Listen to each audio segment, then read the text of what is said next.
नेपाल सानो छ। नेपाल सुन्दर, शान्त, विशाल। मैले आफैले एक दिन लेखे थिएँ, विशालको भावना कसरी आयो म भन्न सक्दिनँ। भूमण्डलका नक्सा पल्टाउनुहोस् र हेर्नुहोस् त, नेपालको परिमाण कत्रो छ। यो सानो बुँद महासागरमा त्यसै बिलाए जस्तो देखिन्छ। यो सानो टुक्रा हिमालय पहाडको रेखामा सानो कोठा जस्तो लाग्दछ। कति देश र जातिले यसको नामै सुनेका होइनन्। यो शान्तिको हरियो राजधानी जस्तो पृथ्वीको सानो प्यारो टुक्रालाई अघि बढेर देखाउनुभन्दा आफूलाई छिपाउनुमा ज्यादा रुचि देखाउँछ। त्यसलाई एकान्त मन पर्दछ। संसारको घच्चा घमासानमा पसिना काडी हिस्सा लिनुभन्दा ध्यान र ज्ञानको गङ्गातिर र हिमगिरी शिला यसलाई ज्यादा मनपर्छ। आधुनिकतामा जिज्ञासा राखे तापनि यो प्राचीनको पुजारी हो।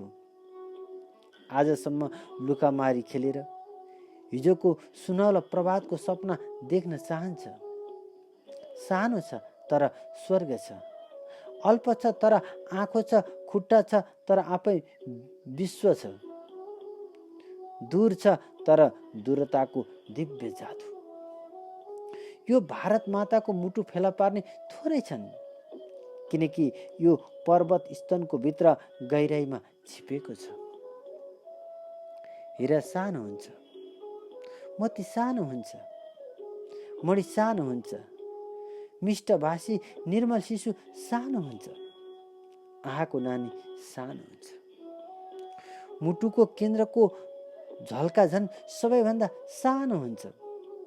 यो पृथ्वीको सानो शिरबिन्दु नै होस्, तर ओमकारको बिन्दु झैँ परमानन्द घनीभूत छ। सानो भनेको के, ठुलो भनेको के? यो दुनियाँमा तारालाई ठुलो भनौँ भने अनन्त आकाश जुनकिरी जस्तो देखिन्छन्। बालुवाका दानालाई सानो भनौँ भने एक कणमा सूक्ष्मदर्शी यन्त्र लिएर विज्ञानले विश्वको झिलिमिली जादु गरी दर्शाइरहेछ। संसारमा सानो र ठुलाका दुई दृष्टिकोणका भेद छन्, एक भौतिक, एक आध्यात्मिक। नेपालभन्दा चीन ठुलो छ भनेर कसैले मलाई भन्यो भने त मलाई मान्छेभन्दा हात्ती ठुलो भनेको सुन्दा हाँस्न मन लागे जस्तो लाग्छ। माटोको परिमाणले खे ठुलो म गन्दिनँ। त्यसको गुण, अवस्था, उब्जनी र भावुक प्रभावको कसीले मात्र। ब्रिटिस म्युजियमलाई लर्ड म्याक्लेले निलेका सबै पुस्तकहरूको डङ्गुरभन्दा कालिदासको शाकुन्तला धेरै ठुलो जस्तो लाग्छ।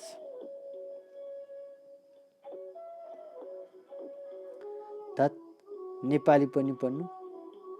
हाम्रा ठिटा लेखक कनीकुती बोक्रा लेख्दछन् भनी नाक ठाडे मिजाजको अङ्ग्रेजी बाज चस्मा झल्काएर भन्दछ। मलाई रुनको अवकाश नभए पनि दयाको भावले त्यसलाई देखा सिखी उल्टो पाखण्डीपन हेर्न मन लाग्छ। अङ्ग्रेजी लवजहरू उप सूर्य नअस्ताउन् तापनि म नेपाली शब्दमा त्यो जादु पाउँछु जो ग्रीष्म गरम देशबाट फर्कँदा शीतल झरनादार पहिलो चढाउको पहाडी वनमा प्रथम स्वागतभाषी मधुर हावाको लहरसँग कोहो कोहो को सौन्दर्य संसारमा नवजाग्रत प्रश्नका साथसाथै नेपाली वनको फुर्दो सुगन्धमा मिसिएर आउँछ। शेक्सपियर, मिल्टन, गेटे इत्यादिका कल्पना र महाकाव्यहरूभन्दा मलाई नेपाल पहाडको सरल भाव वाहिनी व्याकरण विरोधी हृदय निदानिनी प्राकृतिक कविता धेरै आनन्द दिने हुनेछ। वाल्ज सुन्न चाहन्न, तर पहाडको सानो कुनामा झोपडी बनाएर बसन्त कोकिल झैँ कता कता तीन तारे सारङ्गी बोकेर झुलुक्क देखा पर्ने गाइनीको रानी बनाइमा सुन्न चाहन्छु। विदेशले कति घिच्याएको छ हामीलाई। हामी अरूको नक्कल मातृभाषाका शब्द तोडफोड गरी ककलो झुक्कामा रवाफ देखाउन चाहन्छौँ। यद्यपि हामीलाई प्रकृतिले यस्तो सङ्गीत सरल मुख र नासिका दिएको छ जो अरूको दोषी रवाफले कहिल्यै नक्कल गर्न सक्दैन। अङ्ग्रेजीका लवज र टोनमै केही यस्तो छ जो हृदयमा खिरखिराउँछ, जो तारमा मिल्दैन तर किरिङमिरिङ गर्दछ। अप्राकृतिक नक्कलीपनामा रवाफ राख्न खोज्नका प्रवृत्तिले हामी अरू स्कुले ठिटाको कम्ती छु भन्ने भाव पोषण गर्दछौँ भन्ने स्पष्ट देखिन्छ। कोही हिन्दी भन्दछन्, कोही बङ्गाली, म भन्दछु नीला पहाडहरूको प्राकृतिक भाषा, झरनाहरू घुसेका मिठा लवज, हिमालयको झल्का पसेका शब्द, अमरबल्लरीहरू ढल्किएका वायुमात्रा, चराचुरुङ्गीहरूसँग उन्नेर बोल्ने अक्षरहरू। मेरो भाषा ज्यादा नफैलिएको होस् तर मेरो इन्द्रियाणीको झरना यही हो। सानो मिठो शान्त सुगन्धी अनुपम बस मेरा निमित्त यही हो नेपाल। यहाँ बाग्नार कोदाली खनिरहेछन्, शेक्सपियर हलो जोत्दा हुन्, टिसियन र टर्नर भेडा चराउँदा हुन्, सोक्रेटिस गुफामा घोतिलिरहेका होलान्, कालिदास आषाढको 15मा धारा प्रवाह गीत गाइरहेका होलान्।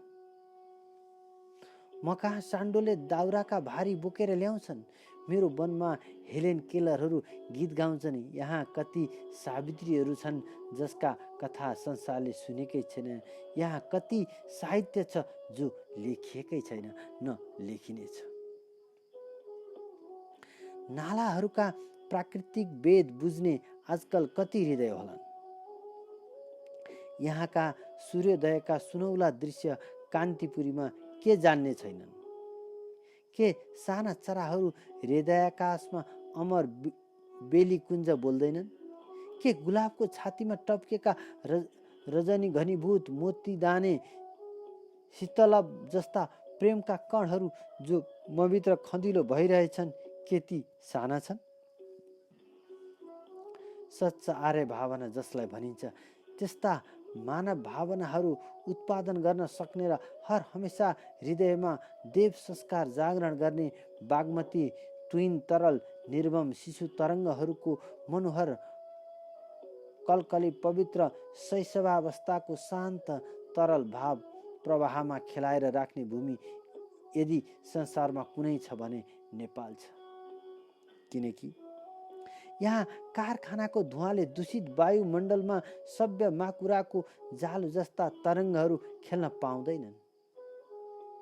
यहाँ प्रशस्त शैशव, नवीन खोज र त्यसको जादु, नेपाली हृदय, नेपाली आवाहवाको र खानपिनका असरले गर्दा सच्चा आर्य भावहरूको स्पन्दन र आर्य सपनाले सजीव छ र अरू देशमा मैले कहिले पनि भावुक नैर्मल्य र सरलता पाउन सकिनँ। यहाँका मनुष्यलाई मनुष्यको दृष्टिले हेर्दछन्।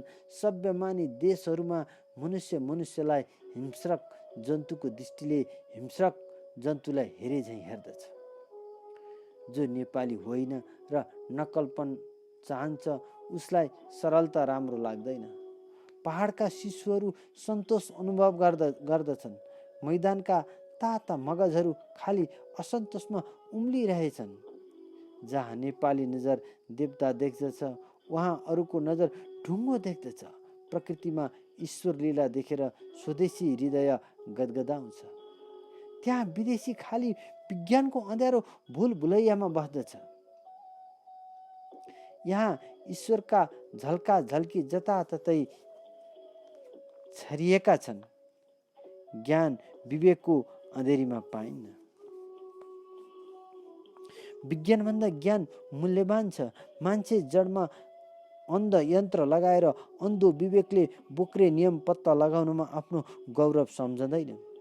अन्धविश्वास भन्नेले आफ्नो अन्धविश्वास उप आँखा चिम्लिरहेछ तर हाय हाय नेपाली हृदय, तँभन्दा सुन्दर शान्त सजीव कुरा संसारमा के होला। म त्यहाँ सब चिज पाउँछु जहाँ जीव पाएथे। वहाँ मेरो आत्मा जागरित भएर मानव जीवनको जादुका निमित्त आँखा खोलेर उठ्यो। म त्यही मानव संसारको सम्पूर्णतामा देख्दछु। म केही सौन्दर्यको चिज देख्दिनँ जो म नेपाल संसारमा पाउन्न। यो हिमालयको पवित्र जादु भने नेपाली माटोको मूर्ति जो मै हुँ, जो स्वर्गको झिल्काले घिच्किएर जीवन भन्ने ज्योतिले सजीव भएर जागे थियो। यो मनुष्यलाई नेपालमा अनन्तता छ। यहाँ पृथ्वी मण्डलमा हुन सक्ने र भएका समस्त चिजहरूको सूक्ष्म प्रतिबिम्ब टनाटन छ। हिउँदको दृश्यमा ध्रुव प्रदेशको नमुना, ग्रीष्म वर्षाको दृश्यमा नैरक्षिक मुलुकहरूको नमुना यही नजर सामुन्य छ। यही सब आबहावा पाइन्छन्। यही छन् बेबिलोनका ह्याङ्गिङ गार्डन झुलन बाग, यही छन् 300 नागराया फल्स। चिनको पर्खाल 7 आश्चर्य गन्नेले यी नेपाली किनारका महान पर्खालमा चमत्कार नदेख्नु नेपाली नहुनुको अन्धता हो। चाँदीको झलझलाउँदो गौरी शङ्कर महल नजर सामुन्ने नै छँदैछ। यहाँ के छैन? मलाई आश्चर्य लाग्छ। के छैन? स्वर्ग यसै माथि छ, नरक यसै तल छ। परमेश्वर यही दिनभरि र मानव आत्मा यही वरिपरि आकाशको अनन्ततामा विशाल नक्षत्रहरू यसकै अगाडि जुनकिरी झैँ नाचिरहेका छन्। तब म फेरि दोहोऱ्याउँछु, यहाँ के छैन? स्वर्गको चमत्कारकी पृथ्वीको परिपूर्णता। मैदानी देश चिच्यावट लाग्दो हुन्छ। त्यहाँ आँखालाई शीतलता केही पाइन्न। जता हेरे उस्तै, कतै नीचा कलात्मक चुनाव, चित्रात्मक रेखाहरू, रङ्ग र छाया र फाहरू, शिखर लहरका झलमलाहट। पृथ्वी त्यसै हर्षले उम्लिएर चुलिँदै स्वर्ग छोएर टुप्पमा सुनौला मुस्कुरावट लिएर हाँसिरहेकी पाटा छवि छाया वनको मिरमिरे मधुर नीलिमा। यो मिसावट र मोहिनी मैदानमा पाइन्न। मैदान बुदो छ, एक नासे लाटो जस्तो। मैदान चित्रकारी हुन सक्दैन।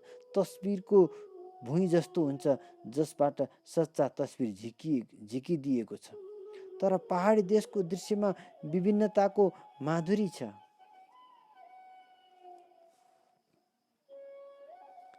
यहाँका रङ्ग गाढा र रसिला छन्। यहाँ सूचनात्मकता छ जो कविता र सङ्गीतको मुटु हो। यहाँ जीवन एकहोरो गाढा सडक जस्तो देखिन्न।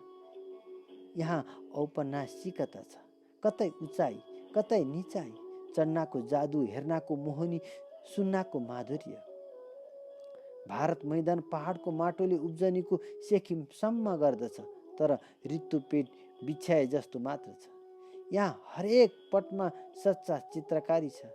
एक पहाडका कुनामा बसेर हेर्नु, 2-3 तर्फ दृष्टि दिँदा उही ठाउँबाट 2-3 संसार देखिन्छ। म कहिले हेर्दै देखिरहेछु एकै पहाडमा 4 किसिमका चित्रहरू, छाया, घाम, सिमसिमे पानी र कुहिरो। जुन पृथ्वी यस्ती सस्यशालिनी छन्, जसमा यस्ता सौन्दर्यका विभिन्नताहरू रङ्गदार छन्, जहाँ एक पहाड एउटा सजीव दुनियाँ छ।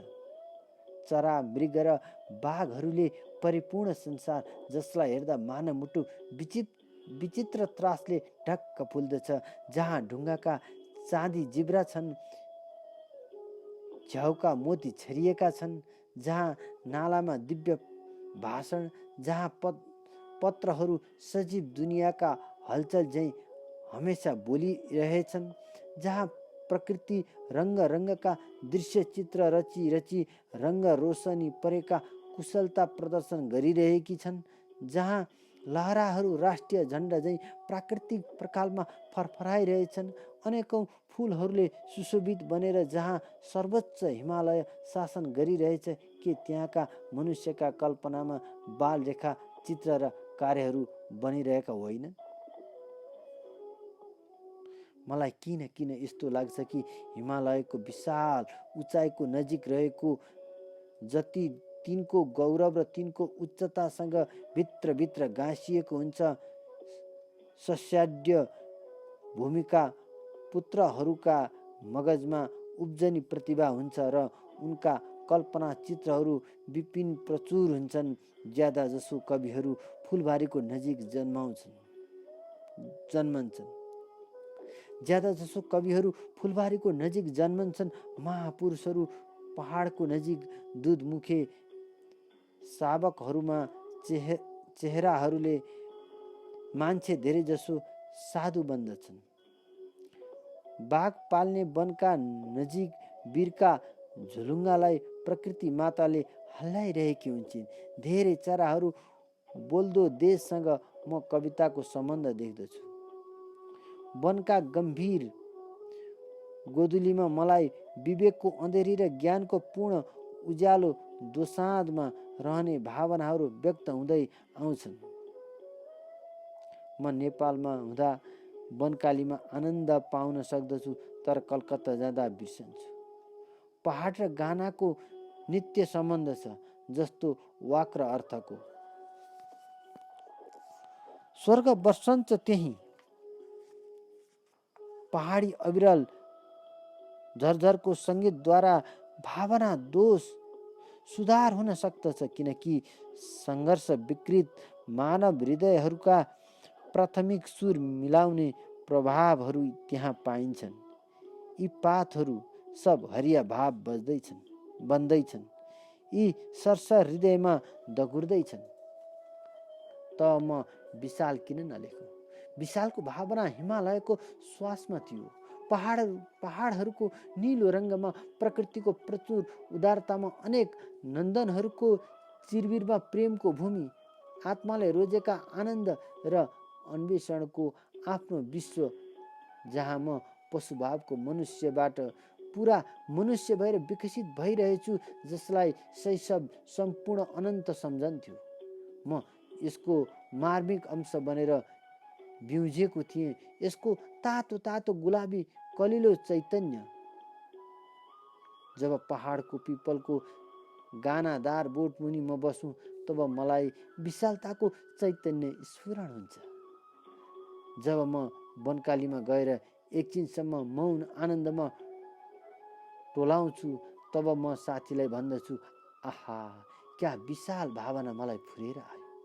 जता हेऱ्यो विशाल भन्दा ज्यादा टड्कारो नेपालमा केही पनि छैन। जति भए पनि आफ्नो मातृभूमि जस्तो ठुलो चिज दुनियाँमा केही हुँदैन।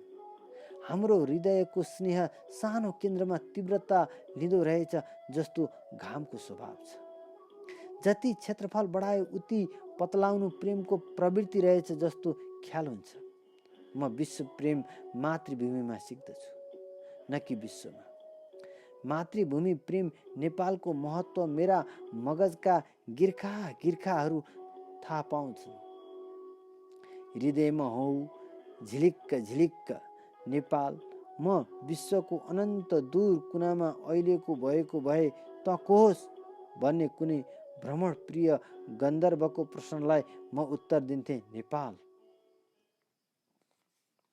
मृत्यु स्वर्गबाट ओर्लिँदा त के चाहन्छस् को प्रश्नलाई पनि म प्रत्युत्तर दिन्थेँ, नेपालको भलाइ। अरू मुक्ति खोजुन्, स्वर्गपछि दौडुन्। म खोज्छु नेपालको तर्फ अविरल शुभकामना र नेपालको अनन्त सेवा। चाहे स्वर्ग होस् चाहे रौरव, अरू देशका गौरव मलाई नबताऊ। मेरो हृदय जान्दछ मेरो हिरा कहाँ छ, उसको झलक कस्तो छ। हँसी उडाउने हँसी उडाउँछन्, तर म भन्दछु कि मेरो मातृभूमिमा त्यो आर्य सभ्यता छ, जसले संसारलाई एक विशाल युगसम्म आध्यात्मिक पोषण पुर्याउन सक्दछ। अरूका श्रीपेज शिरमा रहन्, मेरो स्वदेशको श्रीपेज हृदयमा रहन्छ। विदेश भनेको सपना हो, एउटा कता कताको कथा हो, नदेखेकै झिलिमिली हो, अस्पष्ट अग्राह्य बाहिरी कुरा हो, जो मेरो क्षितिजभित्र पर्दैन। त्यससँग मेरो नजरको के नाता? कति थोरै नेपालवासी सम्झदा हुन् कि यो नेपाली तारामण्डले अर्ध गोलाकार बाहिर कुनै दुनियाँ छ। वास्तवमा साधारण मनुष्यका निमित्त शिरमाथिको आकाश गोलाभन्दा ठुलो चिज केही हुँदैन, र उसले सम्झदैन कि यो खाली विशालको एक अल्प खण्ड हो। पूर्णात पूर्णमिद भनेझै मलाई यसबाहिर अर्को क्षितिज भन्ने बुझ्नमा नै के फाइदा? सम्पूर्ण अनन्त विश्व देख्ने नजरले सूर्यलाई कस्तो सानो सेतो कणिको भन्दो होला, तर पृथ्वीवासीलाई सूर्य सेतो रावको जीवनदाता भगवान नै ठहरिन्छन्। मेरो स्वदेश नै मेरो विश्व हो, विपना हो, मेरो सत्य हो, एउटै खँदिलो अस्तित्व हो। जब म विदेशमा हुन्छु तब बोलचित्र र नाटक हेरिरहेको हुन्छु। जब म स्वदेशमा हुन्छु म जीवन अनुभव गरिरहन्छु। स्वदेश प्रेम सङ्कुचित गुण हो भन्ने लेखकहरूले आजकालको साङ्ग्रोपनादेखि वाक्क भएर कलम लिएका हुन्। तर ठाकुर बाबाको देखासिखी गर्ने सबै सिकारु विश्वप्रेमी विश्व सिद्धान्ती लेखक र कविहरू बोल्दछन् कि विश्वप्रेम भनेको चिज स्वदेशमै विकासिन्छ र यसले आफ्नो जाति आफ्नो राष्ट्रको प्रेम राख्न सक्दैन। जसले आफ्नो जाति आफ्नो राष्ट्रको प्रेम राख्न सक्दैन त्यसले विश्वप्रेम राख्छ भन्नु ताती गर्न सिक्नु अगाडि दकुर्न जान्ने हुनु मात्रै हो। बालुवामाथि घर बनाउनु भनेको त्यही हो। मेरा सपना पनि नेपालीपनको ग्राह्य गुण छाडेर उड्न खोजे भने नवर्षनी बादलभन्दा बेकम्बा हुन्छन्। सजीव अनुभवहरूको कलात्मक प्रकाशन साहित्य हो भने जो सच्चा नेपाली छैन त्यसले नेपाली साहित्य लेख्न सक्दैन। नेपालको हरेक दृश्य र अनुभूत वस्तु मभित्र मिलान लिएर विचार भाव र सम्झनाका स्वरूपमा अनेक क्रियाहरूद्वारा आत्मप्रकाशन लिइरहेछ। सार्वजनिक